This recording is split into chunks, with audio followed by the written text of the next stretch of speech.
de Tacna. Tengo una visión diferente de lo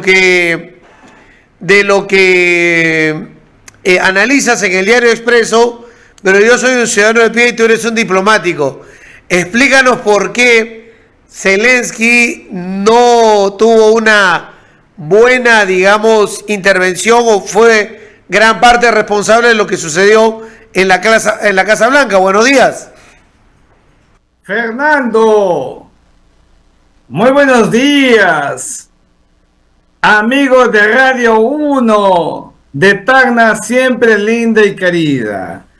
Primero decirte que lo que hemos visto el día viernes, con el rigor y el tecnicismo que corresponde, no fue una crisis diplomática, sino más bien una crisis de política internacional. Hay enormes diferencias. No voy a dedicarme en este valioso tiempo que tú me honras invitándome a hacer una diferencia de ella, pero sí decir que lo que estaba en juego era criterio político asociado al poder mundial y no, digamos, a un asunto que tenga que ver con relaciones, digamos, forjadas entre los estados, etcétera, etcétera. Aquí lo que estamos viendo es, como muy bien has hecho una narración de todo lo que acaba de acontecer, que cuando las circunstancias pasan, tienes que saber aprovechar el momentum del poder, porque si no lo pierdes. Y a Zelensky, presidente de Ucrania, se le prendió el Espíritu Santo, ahora que estamos a pronto de entrar en miércoles de ceniza, para que él viera que Estados Unidos, que ya selló en su política exterior Donald Trump de acercarse a Rusia, sabiendo todo eso, él debió buscar un mecanismo para que, sin ir en contra de los intereses de Estados Unidos viera por ellos, por Ucrania, y se enfrenta a quien va a ver por ellos, porque comprenderás que nunca pues Ucrania va a poder negociar con Rusia en las actuales circunstancias. Entonces se le ha visto como un David frente a Goliat. Y eso es muy romántico porque eso no dice exactamente el realismo político. ¿De qué le ha servido? Tú acabas de narrar la reunión de Londres. Yo quiero decir que la reunión en Londres ha dado pena. ¿Por qué? Porque Zelensky, en las declaraciones después de la reunión en Londres con los líderes europeos, prácticamente ha dicho lo siguiente: quiero firmar con Estados Unidos el acuerdo que no se hizo el viernes. Y estoy seguro que con Estados Unidos vamos a hacer cosas importantes. En síntesis, eso es lo que quiero decir. Ya no lo hemos visto como el día viernes, desenvainando la espada. No, porque se da cuenta que no puede ser esa la estrategia con Estados Unidos. Y ya vas a ver tú que de pronto tendrá que producirse el acercamiento, porque Estados Unidos tampoco va a abandonar a Ucrania. Tontos no son. Ellos necesitan estos minerales, estos recursos, estas tierras raras que tiene Ucrania, y además seguramente el paquete completo con Ucrania significará la reconstrucción del país a través de una suerte de plan Marshall del siglo XXI, qué sé yo. Entonces, mira que Zelensky no ha mirado con objetividad lo que le tocaba, pensando en su país, en su pueblo. Por supuesto que no van a negociar, pues, perder territorios de manera descabellada. Lo más probable era que, o es que, pierda Crimea, la península que además ya había sido anexada a Rusia en el 2014, o sea, 8 años antes de la guerra. Como sabes, hasta ahora Crimea es considerado una anexión nula, de toda nulidad, por el derecho internacional, por la ONU. Bueno, en el acuerdo, para que eso ya sea consumado, territorio ruso. Pero también Eso es la zona realismo del político. Donbass. ¿Perdón? La zona del Donbass también, todo este sector. Ahora, Que fue eso te refería lo que a llevó a la invasión rusa a Ucrania. Correcto. Primero te hablaba de Crimea. Y segundo, el tema del Donbass, Lugansk y Donetsk, que fueron, como muy bien dices, los primeros espacios que invade Rusia, y para que no aparezca como invasor, las declararon repúblicas independientes, te acordarás conmigo. Entonces, allí también hay otro nivel de negociación. Yo no creo que sea todo el Donbass pues, para Rusia, pero sí algunos márgenes, porque en la negociación tienes que aprender a ceder, y Ucrania no estaba en las condiciones para ponerlas en la mesa, y a cambio de haber sido arrasado por Rusia, recibió durante los 3 años dinero contante y sonante y armamento por parte de Estados Unidos y de la OTAN. Entonces no ha sido estratégico, pues cómo te vas a ir a pelear con quien tienes que más bien agradecer. No estamos diciendo que sea un chicheñor o que sea sumiso, eso nunca, pero hay que ser inteligente pues para actuar como pensando en los intereses de los ucranianos. Y ahora más bien, sin libreto, sin peso ni piso, comprenderás que estás debilitado. Y mira tú a un Donald Trump que se empodera cada vez más, aun cuando tenga el rechazo de un amplio sector de estadounidenses que prácticamente son los demócratas, ¿no es cierto? Pero así funciona el sistema internacional. ¿Y qué ha hecho Zelensky? Se ha acercado a la Unión Europea como si la Unión Europea le va a dar la mano. ¿Qué Unión Europea está de capa caída? ¿Qué puede ser la Unión Europea? Absolutamente nada. Más bien la Unión Europea está entre Rusia y Estados Unidos mirando cómo se acomoda. Muy mal el camino elegido, y tendrá que recomponer fichas. Claro, repito, yo no veo a Estados Unidos tampoco que abandone del todo Ucrania, porque tampoco le conviene. Y no te lo digo porque me guste la política exterior estadounidense, no me gusta. Pero yo hablo de política exterior, de realismo político. Mira lo que acaba de decir Elon Musk, ¿no? Hay que salir de la ONU, hay que salir de la OTAN, ¿no? Por supuesto, ¿cómo voy a avalar eso? Eso está muy mal. Pero Miguel Ángel, lo que Trump le pone a Zelensky o Estados Unidos hoy a Ucrania no es una negociación, es una imposición. O sea, ellos, Estados Unidos, se han ido a negociar con los rusos y le están imponiendo a Ucrania, mira, cedes estos espacios, más entregas parte de la riqueza de lo que son tus metales raros. Y esa es una imposición, no una negociación. Tú que eres diplomático, hay diferencias en esos temas de cómo se llevan acuerdos y negociaciones, de cómo lo otro de que Trump va a ser casi un resort en Gaza. Y él llega y dice, ¿sabes qué? Tú Israel para allá, tú para acá Palestina, acá va a haber una zona bonita para vivir. O sea, ¿dónde quedan los temas de la política internacional, la diplomacia, la conversación, el acuerdo entre las partes, buscar lo beneficioso para ellos? A mí me parece que, ¿sabes qué? O firmas o hasta acá nomás llegamos. No, fíjate, por supuesto que el presidente de Ucrania y Ucrania misma son soberanas para decidir. Yo la verdad que he revisado toda la información que me ha llegado sobre el acuerdo. Es un acuerdo para que haya un ida y vuelta entre Estados Unidos y Ucrania. Ahí no entra Rusia, por favor. Estamos hablando del acuerdo que acaban de frustrar para la firma y que seguramente van a terminar firmando. Y a cambio de ello, incluso el apoyo material para el levantamiento, la reconstrucción del país. Y seguramente, como te decía, las cesiones. Mira, hay que aprender a ceder. Y cuando se cede, algunos creen que se está perdiendo. Mira el caso peruano-chileno.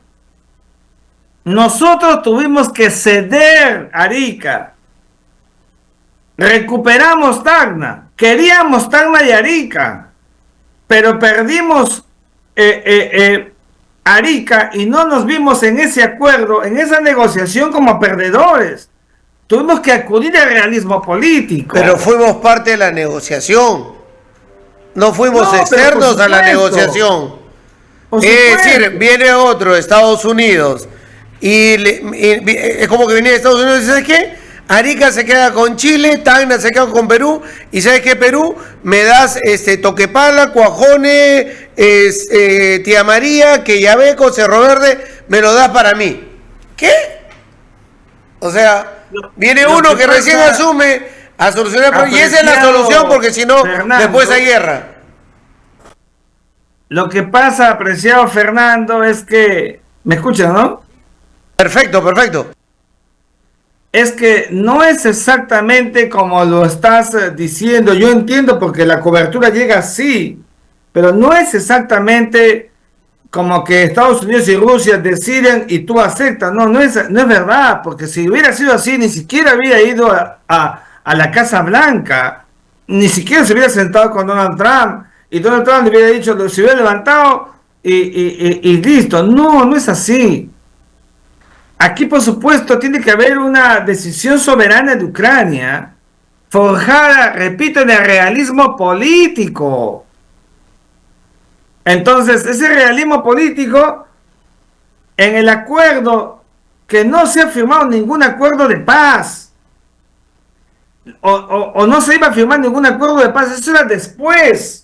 Aquí no ha entrado Rusia. Creo que hay, digamos, mucha información que está llegando. Aquí solamente es Ucrania y Estados Unidos. Pero es que ahí lo que se siente es la imposición de Estados Unidos hacia Ucrania. Y hay una parte en la conversación donde Zelensky le dice a Trump que le garantice el cese al fuego y Trump no se lo garantiza. Y Zelensky le insiste que ya Putin en varias oportunidades ha comprometido eso y no ha cumplido con el cese al fuego.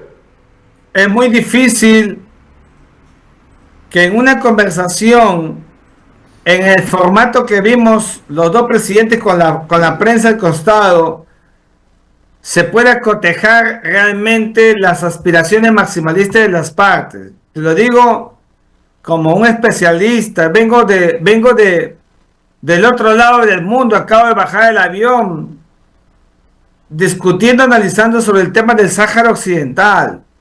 Aquí hay que conversar y largo y tendido. Entonces, ese momento para conversar largo y tendido lo ha desaprovechado Zelensky. Se ha dejado llevar por el apasionamiento. Y yo quiero recordar que en la historia de las relaciones internacionales y de la diplomacia, jamás en diplomacia, el derecho sí, pero en diplomacia nunca hay la igualdad que a veces creemos. No. En la diplomacia hay que mirar circunstancias especiales, condiciones, momentos y por supuesto el fragor de lo que está aconteciendo. Y lamentablemente las condiciones no son pues las que hubiera querido Ucrania, como no las tuvo en su momento Japón al final de la Segunda Guerra Mundial, o Italia o Alemania. Eso tenemos que entenderlo. Y más bien... Sí, pero Ucrania no se ha rendido, ¿eh? A diferencia de los otros, Ucrania no se ha rendido. Está dando pelea con lo que tiene en desventaja y está dando pelea y ha ido a pedirle ayuda a su socio, a su socio americano, y el socio americano le ha impuesto condiciones.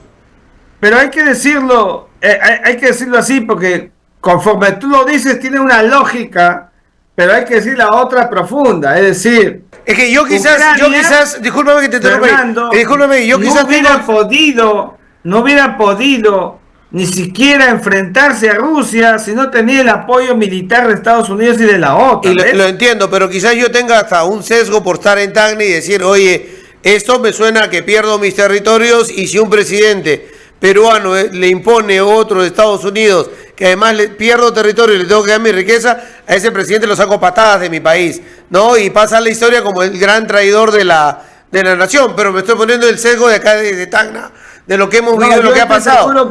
Por eso te lo pregunto así.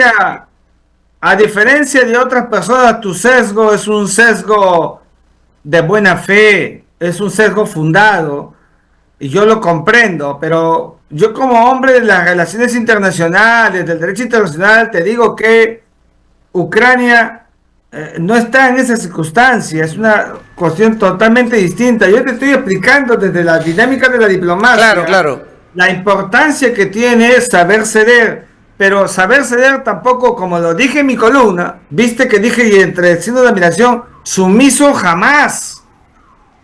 Entonces, eso lo dije en mi columna, sumiso jamás, pero hay que tener inteligencia emocional.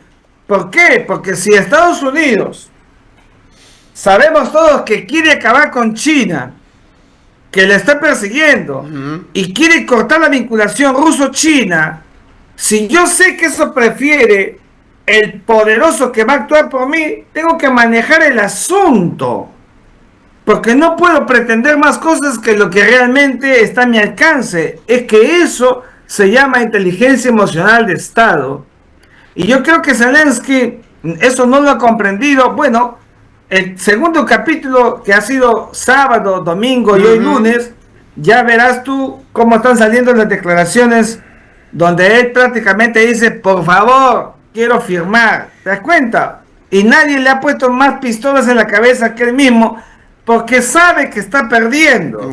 Porque tiene que mirar la suma y resta. Y esa suma y resta exige paños fríos para poder lograr resultados. ¿Qué es lo inmediato para Ucrania ahorita? Lo inmediato, paz, porque no puede guerrear, y más aún si Estados Unidos le corta el caño como ya se lo está cortando. Y me pongo en ese tema. Trump con Putin negocia. Trump lo que busca es alejar a Rusia del radar de China, ¿no? Y lo busca acercar. Pero Rusia le pone la condición del tema de la guerra con Ucrania, que no le dé apoyo, que le cedan los territorios, y con eso ellos se van quizás a alejar de China. Todo esto fuera del espectro de Ucrania, y Ucrania se ve ahora en las condiciones de una negociación superior, que es una negociación casi de lo que está tratando de implantar Trump, que es un tema comercial en el mundo para empoderar a Estados Unidos, recuperar la fuerza hegemónica que ha mantenido desde la Segunda Guerra Mundial. Pero Ucrania termina siendo una negociación y luego una imposición. ¿Cómo lo ves? Lo veo desde el puro realismo político, querido Fernando, donde cualquier situación en acto marginal siempre será peor para Ucrania.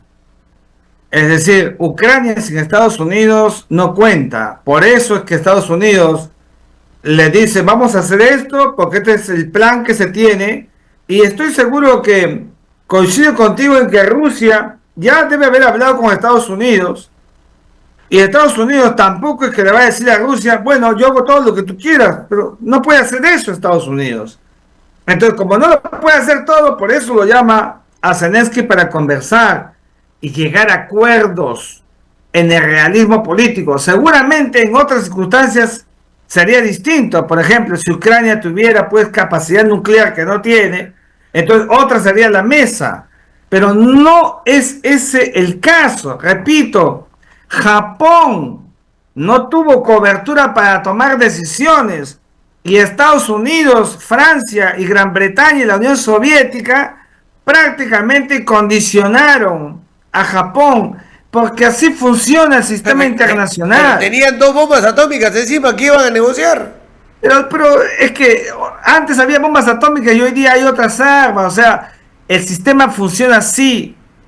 Entonces, por esa razón es que los que no leen la política exterior del Perú profunda, no siguen satanizando a Augusto B. Leguía, y no se dieron cuenta que Augusto B. Leguía estaba usando el vector histórico de la teoría del poder.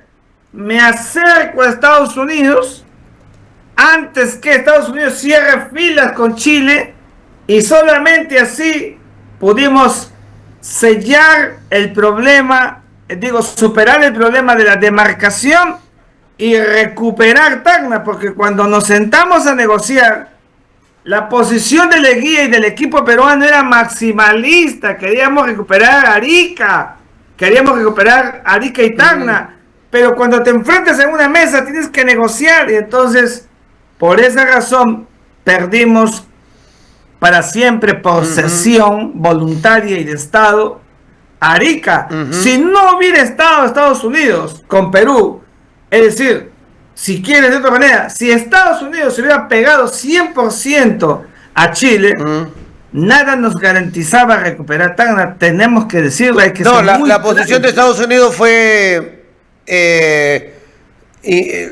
crucial por Lassiter y Pershing, que vinieron acá y llevaron adelante sus informes que llevaron a Estados Unidos que sea imposible llevar adelante el plebiscito. Pero Mercedes, materiales o minerales raros y todo lo demás, suena imposición sobre la soberanía de un país, por más pequeño que sea o debilitado que está. Mejor le dicen firma tu derrota y abdica, si ya le han dicho dictador y que llame elecciones. No, pero yo comprendo el enfoque que le das tiene cierta lógica. Hace un rato me preguntaban en otra entrevista, ¿y qué tal si hubieran sido los chinos? Mira, si los chinos se hubieran negociado y no los estadounidenses, seguramente que los chinos negocian paz, le dicen a los rusos no te metas, etcétera, pero los chinos no hacen más, no levantan nada, pues son depredadores.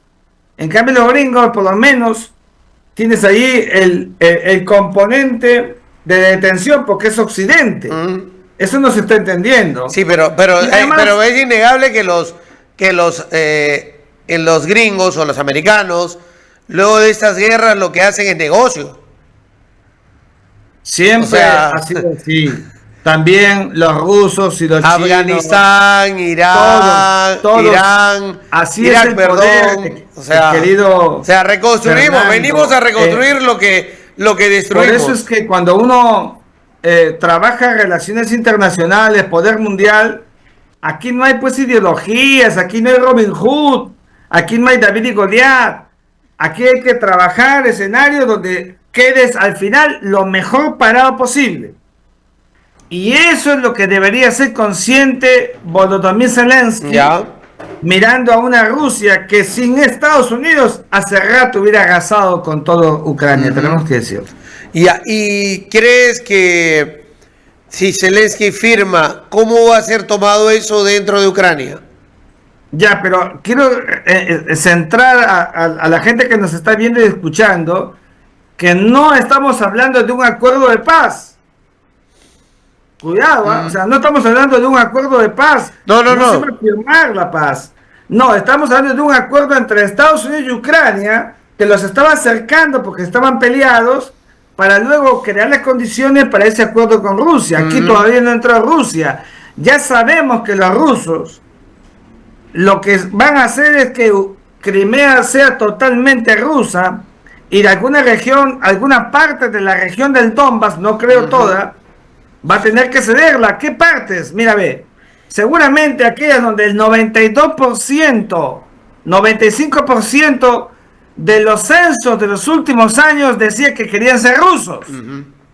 ¿Ves? Sí, entonces, eso es cierto. O sea, la parte que ha invadido Rusia es los que estaban más cercanos a Moscú que a Kiev, ¿no es cierto? Pero, o sea, pero igual estaban en territorio para ucraniano. Que la gente que nos ve y nos escucha,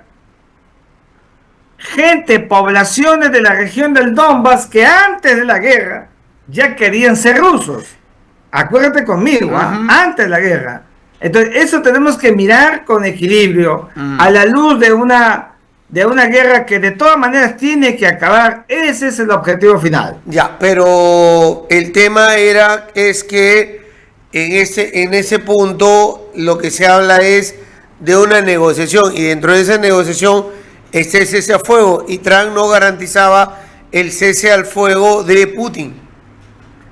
Lo que pasa es que para tú negociar un cese al fuego no lo puedes hacer con una parte, tienes que hacerlo con las dos, y yo estoy seguro que Donald Trump, ese vector, todavía no lo ha llevado in extenso a un diálogo con Putin. Seguramente han acordado que la guerra se acaba. Eso sí, pero entonces esto comienza recién en las negociaciones de paz. Esto no es un santiamén, esto no se hace así tan rápido como se puede creer, o tan rápido como lo dijo el propio Donald Trump. Yo esto lo resuelvo en 24 horas. Mentira, esto no se resuelve en 24 horas.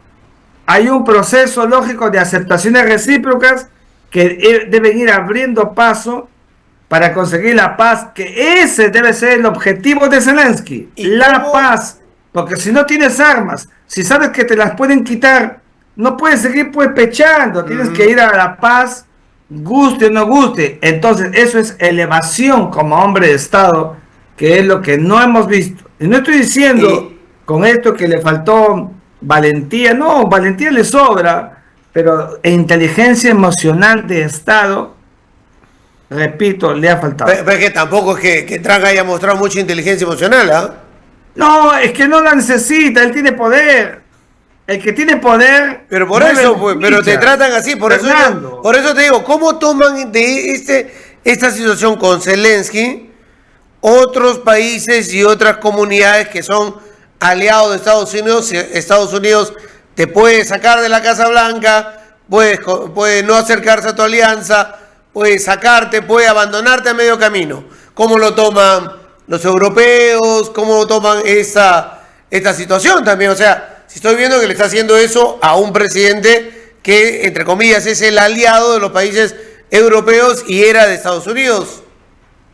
Estados Unidos ya ha calculado el tema de la Unión Europea. La Unión Europea es una Unión Europea diferente. Entonces Estados Unidos ese capítulo lo tiene muy bien mapeado y estoy seguro que no le interesa en el fondo. La Unión Europea, mira, la OTAN, sin Estados Unidos no es nada la OTAN, ¿ya? Y los alemanes y los franceses, pero sobre todo los alemanes, saben que si no tienen el apoyo militar de Estados Unidos, tampoco son nada. Entonces, comprenderás que es una Unión Europea en el siglo XXI muy debilitada, que necesita mucho de Occidente, de Estados Unidos, y entonces también apoyarán a Zelensky, como has visto ayer, en una fotografía, pero solamente para las formas. Aquí la Unión Europea no está en las condiciones del pasado como para ser un factor que pueda tomar decisiones, tenemos que decirlo. Ese es el puro realismo político. Una última, porque estamos contra el tiempo, en realidad. Y te agradezco estos minutos porque tienes espacio solo hasta las 10. ¿Cómo mira China todo eso?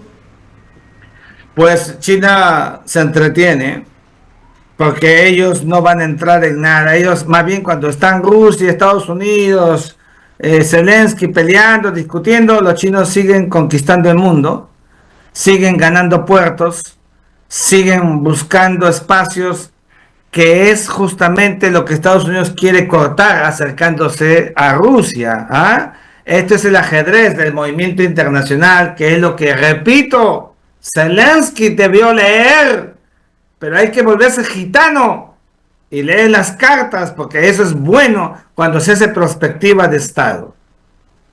¿Y China hacia dónde da pasos ahora? ¿Perdón? ¿Hacia dónde van los pasos de China? Yo creo que porque China... ellos en materia diplomática se estarán riendo, sí, pero en materia económica están avanzando. Mucho, pero China tiene la cuerda paralela. Es decir, mientras van creciendo en términos económicos, financieros, geopolíticos, no descuidan el plano militar y siguen creciendo militarmente hasta que alcancen a Estados Unidos.